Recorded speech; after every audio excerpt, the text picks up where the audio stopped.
So kalau awak semua pun mencari fotografer yang orang kata terselesa dan puas hati dari segi skill, boleh book sesi foto lah. Okay, Assalamualaikum. Nama saya Fatihah.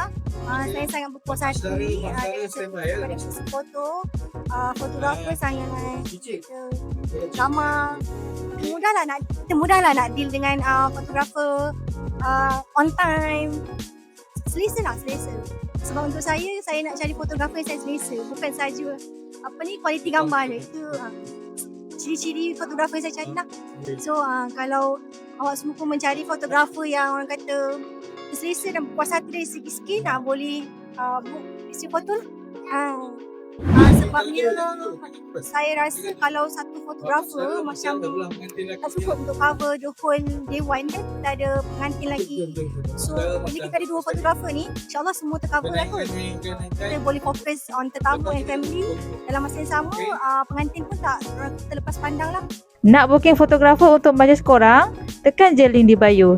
Pixel Foto, kami bikin wow.